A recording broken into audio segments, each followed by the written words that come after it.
Sobat TI, kembali lagi di channel YouTube Event Hunter Indonesia bersama saya Arfi Isma. Nah, saat ini sedang memasuki musim seleksi masuk ke perguruan tinggi nih. Pastinya banyak banget pertanyaan-pertanyaan tentang jurusan yang akan dipilih nantinya. Untuk itu, sekarang kita udah kedatangan salah satu mahasiswa nih yang sedang menempuh pendidikannya di salah satu universitas yang ada di Purwokerto. Kalau gitu, silakan memperkenalkan diri, Kak. Halo semuanya, kenalin, nama aku Putri Nur Afni, biasa dipanggil Putri. Aku dari Universitas Jenderal Sudirman, jurusan Pendidikan Dokter. Pendidikan dokter, oke. Dengar kata dokter aja kayak udah, wah ini kuliah di kedokteran mahal ah. Aduh, Iya. kata orang-orang gitu. Iya, kata orang-orang. Itu gimana itu? Emang beneran mahal? Itu gimana sih?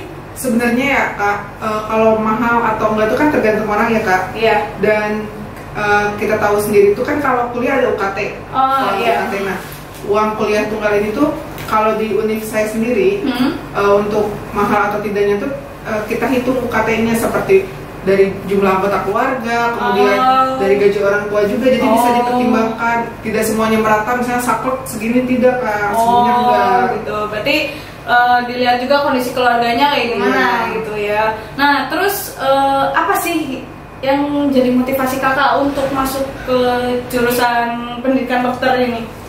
Motivasi sih, mungkin kebanyakan mahasiswa kedokteran ini banyak ya, rata-rata karena mungkin suka nolong, karena pekerjaan yang mulia, atau seperti itu kan. Tapi emang benar sih kalau dari saya sendiri, kenapa saya milih dokter itu karena itu tadi, dokter ini merupakan pekerjaan yang mulia Kak. Karena seperti yang kita tahu gitu, kalau orang-orang itu kan sebaik-baiknya orang tuh yang bisa membantu buat orang lain.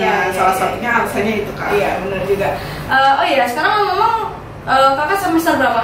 Sekarang masih semester 3, nanti minggu depan mungkin udah masuk semester 4. Oh oke, berarti jalan semester 4 gitu ya. Berarti angkatan berapa ya? 2017.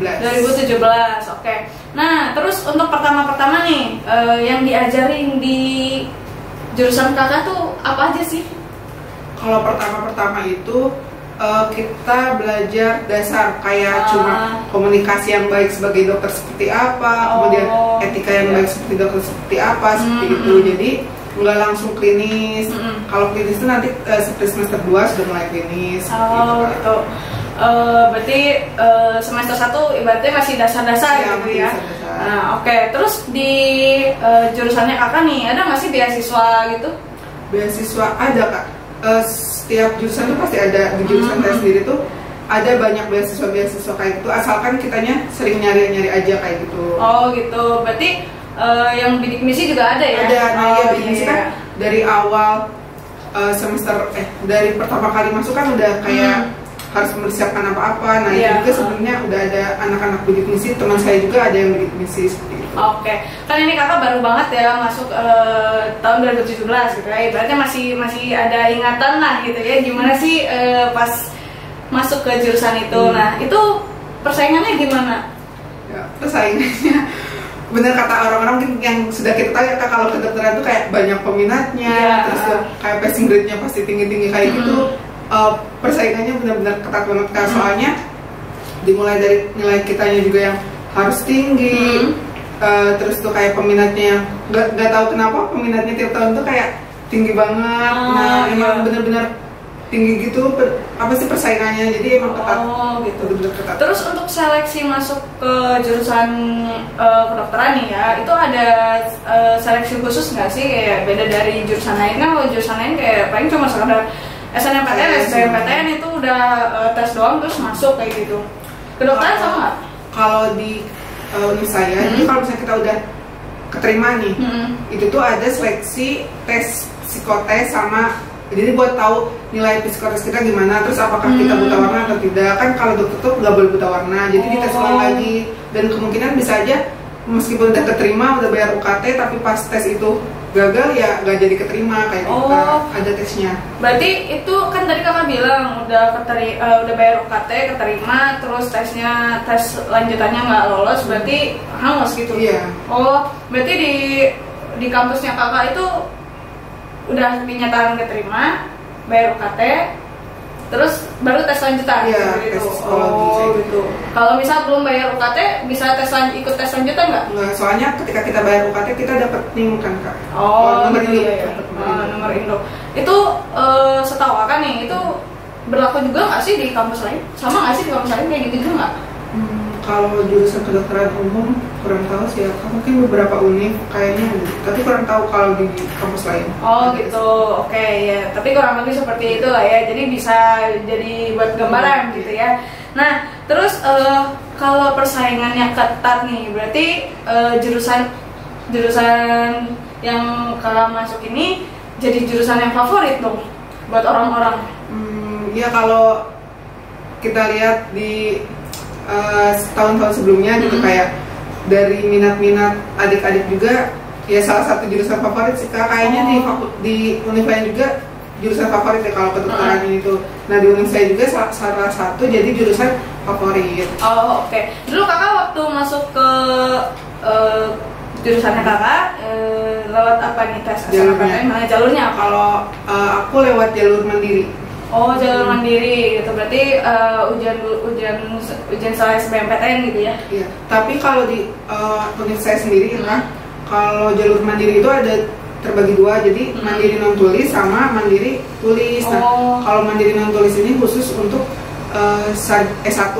Jadi kalau yang tulis baru buat diploma. Nah gitu. Untuk kedokteran sendiri hanya ada jalur menulis, jadi pakai nilai SBM. Jadi gitu. Cuma masukin nilai-nilai, terus kita tunggu hasilnya masuk atau enggak. Oh iya. Nah ini kan kakak tadi dari jurusan pendidikan dokter.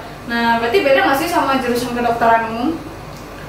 Enggak, sebenarnya sama aja sih. Karena mungkin namanya aja kalau di Unsud ini namanya pendidikan dokter, terus kan ada jurusan lain pendidikan dokter gigi kayak gitu. Mungkin kalau di univ lain kedokteran umum, kedokteran gigi. Kalau di Unsud pendidikan dokter gigi. Tapi lingkup ini ilmunya sama gitu ya. Oh iya.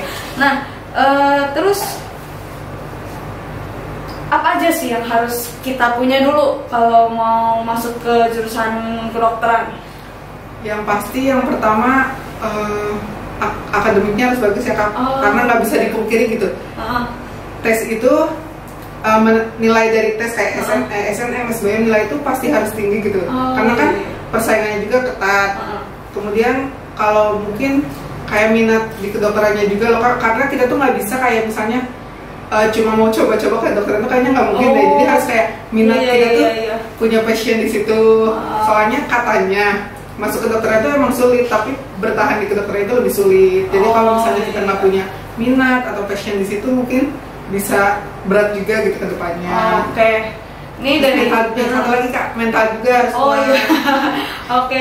Ini setelah mendengar penjelasan tadi tuh kayaknya udah terbayang, aduh kayak kuliah di kedokteran ini sulit banget, ini aku kayaknya nggak jadi deh. Enggak, tidak setakut itu sih sebenarnya kak. Oh gitu. Emang apa aja sih selain dari hal-hal yang seperti tadi, maksudnya hal yang ringan gitu atau suka dukanya gitu? Kenapa jadi suka atau kenapa, apa yang bisa bikin bertahan di tetap kuliah di jurusan itu? Sebenarnya kalau masalah itu kayak niat kita di awal gitu, kenapa pengen motivasi yang kuat di awal, kenapa kita pengen masuk jurusan itu loh kak. Kayak misalnya mungkin pasti ada di mana titik kita kayak capek tadi, kayak misalnya gak kuat karena materinya banyak, pusing kayak gitu. Tapi kalau misalnya motivasi kita di awal kayak ya pengen pakai jas putih loh nanti tuh, kayak misalnya orang tua tuh ngedoain kita loh, udah ngebayain kita kayak gitu. Paling kayak ingat lagi tujuan kita di situ kayak apa. Nah berarti yang kita dengar juga nih, stigma dari orang-orang, wah mahasiswa kedokteran itu calon menantu favorit, gitu ya. Iya, menantu idaman gitu ya. Terus tapi ada satu juga yang jadi stigma orang-orang juga, nggak mau kuliah di kedokteran, ntar ketemu mayat gitu. Benar nggak sih? Ya benar sih kan, nggak bisa tidak benarkan gitu, karena benar kita pasti bakal ketemu mayat, praktikum juga ngelihat mayat langsung gitu kan. Iya. Terus tadi ngebahas yang menantu idaman, mungkin karena kalau yang saya lihat ya kak, kalau kuliah di kedokteran tuh kayak menambah kita jadi lebih memanusiakan manusia gitu loh kan. Jadi kayak lebih perhatian, lebih peka, harus lama kayak gitu kan. Dari sisi hati, dari sisi hati, sikap kayak gitu kan. Jadi udah kayaknya udah auto lah, udah saya mau punya penantu yang terus juga udah terjamin juga gitu ya, bisa apa masa depannya gitu ya. Nah, kalau yang tadi ketemu mayat itu ada juga nih pertanyaan dari sebagian mungkin, itu mayat diapa-apain nggak sih, dibedah juga nggak sih, terus bukannya kalau kayak gitu juga kayak ibaratnya kita melanggar haknya dari mayat ya gitu. Kalau mayat itu sebenarnya tadi dibedah kayak gitu kan, kita sebagai bahan pembelajaran ya Kak. Jadi mayat itu tuh kita kayak misalnya ngelihat organ-organ tuh kayak langsung dari mayat, jadi kita ngelihat organ asli tuh seperti apa ya langsung ke mayatnya gitu kan. Dan mayat juga memang gimana ya, nggak sejelas kita manusia gitu loh, jadi kayak udah beberapa puluh tahun, jadi emang nggak terlalu terlihat manusia gitu loh Kak. Jadi kayak udah diawetin berapa puluh tahun, kayak udah coklat banget, warna kulitnya juga kayak udah nggak terlalu mirip sih. Kalau masalah melanggar kayak hak ataupun etik itu sebenarnya kan kayak itu tuh udah jadi pembelajar bahan ajar di fakultas kedokteran gitu loh Kak. Jadi memang sepertinya udah ada peraturannya juga, asalkan tidak disebarluaskan kayak gitu. Jadi khusus ke mahasiswa kedokteran. Itu rasanya megang mayat manusia tuh gimana sih? Kayaknya aduh udah banyak gitu ya, kan? dingin gimana gitu. Ya waktu aku awal-awal tuh kayak semester 1 tuh megangnya tuh kayak sebenarnya gimana ya? Ya kayak apa ya Kak? Nggak bisa dijelasin sih bentuknya kayak apa. Elastis nggak sih? Ya kurang lebih kayak gitu sih Kak. Tapi yang paling berkesan tuh setelah pulang kayak dari praktikum tuh pasti kayak kebayang-bayang gitu. Awal-awal kayak gitu Kak. Takut kan ya, takut gentayangan gitu. Bisa jadi. Itu kan jadi salah satu pertanyaan gitu ya buat calon maba nih yang mau masuk ke jurusan kedokteran umum gitu kan. Apalagi udah berhubungan langsung dengan mayat gitu, mayat manusia lagi bukan binatang. Kalau binatang kan masih ini gitu ya, kecil-kecil gitu. Iya gitu, maksudnya kita masih bisa ada toleransi gitu. Terus nih di mayat itu berarti masih ada darahnya nggak sih? Enggak Kak, enggak. Soalnya emang bener-bener udah kayak puluhan tahun gitu Kak. Jadi itu isinya tinggal tulang belulang doang? Sama nggak utuh juga sih, yang utuh tuh kayak bagian dalamnya gitu Kak. Kalau luarnya tuh kayak kulitnya kayak udah bener-bener ada yang keriput. Iya. Itu berarti organ dalamnya keriput juga nggak? Ya enggak sih, tapi warnanya nggak normal gitu Kak. Nggak normal. Iya. Apa semua mayat itu yang udah diawetin berapa puluh tahun nih warnanya coklat atau beda-beda? Beda-beda sih, kadang kalau misalnya kayak dapat mayat baru itu kadang bisa masih seger juga Kak. Tapi kalau selama saya pembelajaran ini kayaknya mayatnya udah lama-lama sih Kak. Kalau yang mayat yang baru itu gimana? Maksudnya gitu. Kalau setahu saya itu tuh kayak mayat yang kan kita kayak disubsidi dari rumah sakit gitu kan Kak. Kayak misalnya kayak udah nggak punya keluarga mayatnya, terus tuh kayak mohon maaf kayak orang gila kayak gitu mayatnya. Jadi ya rata-rata yang kayak gitu sih yang nggak punya keluarga Kak. Ya pantas mahalnya di sini. Udah urusannya mayat. Oke deh, ini mungkin agak ngeri juga gitu dan sedikit eksplisit ya, tapi ini sebenarnya jadi bahan pembelajaran juga sih, biar siap mental juga gitu. Tapi ya merinding juga sih ini juga. Yang nanyain aja merinding. Oke, kita lanjut ya, beralih ke yang lain. Terus mata kuliahnya itu yang dipelajarin apa aja? Nah, kalau sebenarnya mata kuliah ini tuh kayak saya juga suka bingung ya Kak kalau ditanya kayak teman, kamu mata kuliah semester ini berapa jumlahnya kayak gitu. Soalnya kita tuh kayak nggak jumlah gitu loh Kak. Kayak misalnya dari sistem pembelajarannya pun kan kalau orang lain tuh kayak misalnya satu semester berapa mata kuliah kayak kita tuh satu semester ada berapa blok namanya. Jadi misalnya satu blok itu tentang sistem pernafasan. Nah berarti pernafasan semua mulai dari basic pernafasan kayak gimana, terus anatomi atau dalam tubuh kita gimana kayak gitu. Jadi kalau jumlah mata kuliah gitu kita agak bingung juga sih jawabnya kalau. Oh gitu, berarti sistemnya blok gitu ya, bukan SKS. Bukan. Oh sebenarnya iya. SKS juga. Oh, SKS semester juga. ada berapa SKS tapi dalam blok gitu. Semester itu tuh. Iya nih, ini kan ada yang bingung juga nih. Mungkin kakak perbedaan dari blok sama SKS itu apa sih gitu? Jadi kalau misalnya di jurusan kedokteran, dan setahu saya di semua univ hampir sama ya kak. Itu tuh kita misalnya satu semester kan 6 bulan. Iya. Nah kalau misalnya fakultas lain tuh dalam 6 bulan itu ada berapa matkul gitu. Kalau di kita bedanya 6 bulan itu dibagi beberapa blok. Misalnya saya ada 6 blok juga. Nah satu blok tuh bisa sampai satu blok bisa 4 sampai 5 minggu. Jadi setiap 4 atau 5 minggu kita langsung ujian. Terus blok kedua 4 sampai 5 minggu langsung ujian. Nah, sedangkan kan kalau fakultas lain kayak di akhir semester disebut UAS kan, UAS aja gitu kan. Kalau kita tuh sama ada UTS gitu ya. Sama ada UTS. Nah, kalau kita tuh 4 atau 5 minggu ujian, 4 atau 5 minggu ujian kayak gitu kan. Jadi blok mata kuliah selesai langsung ujian. Iya, langsung ujian. Jadi kita nggak ada UAS. Nggak ada UAS. Ujiannya seperti itu. Iya. Terus lebih banyak teori atau praktek nih yang diajarkan? Sebenarnya seimbang sih. Seimbang. Karena teori misalnya teorinya tuh kan kayak belajar biasa gitu, kayak lecture disebutnya. Terus ada juga nanti praktikumnya kayak misalnya sorenya praktikum kayak gitu. Jadi seimbang sih menurut saya. Terus mata kuliah yang paling sulit? Paling sulit apa ya? Tentang apa deh? Kalau aku apa ya kak? Bingung sebenarnya, sulit semua sih. Apa ya? Sulit semua. Salah satu yang tingkat kesulitannya paling tinggi gitu.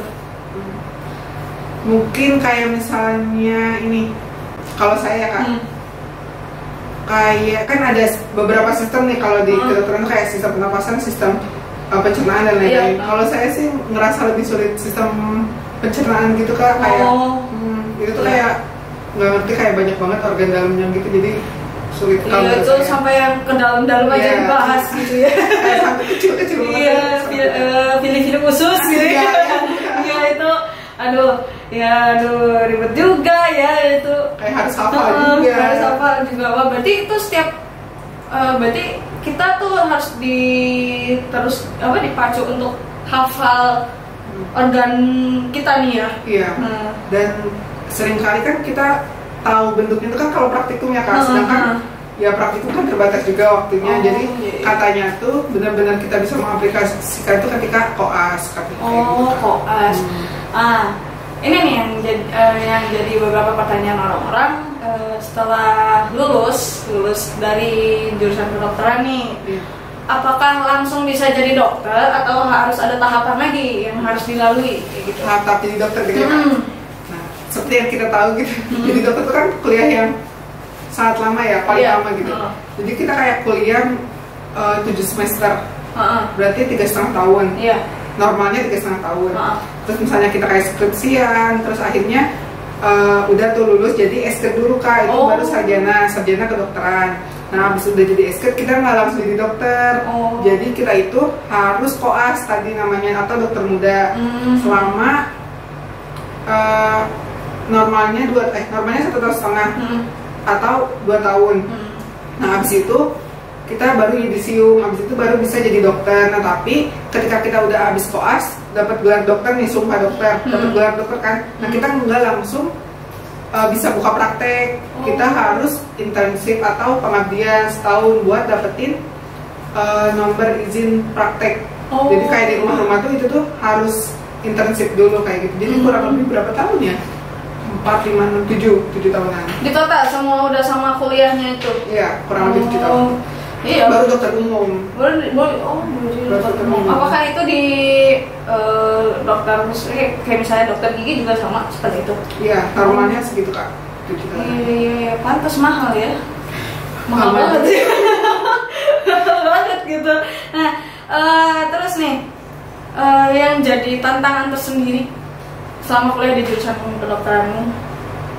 Tantangan karena kalau mungkin saya kayak ngerantau ya kak. Kan saya asli dari Bandung. Oh, Bandung, ya. aku Mahadaman.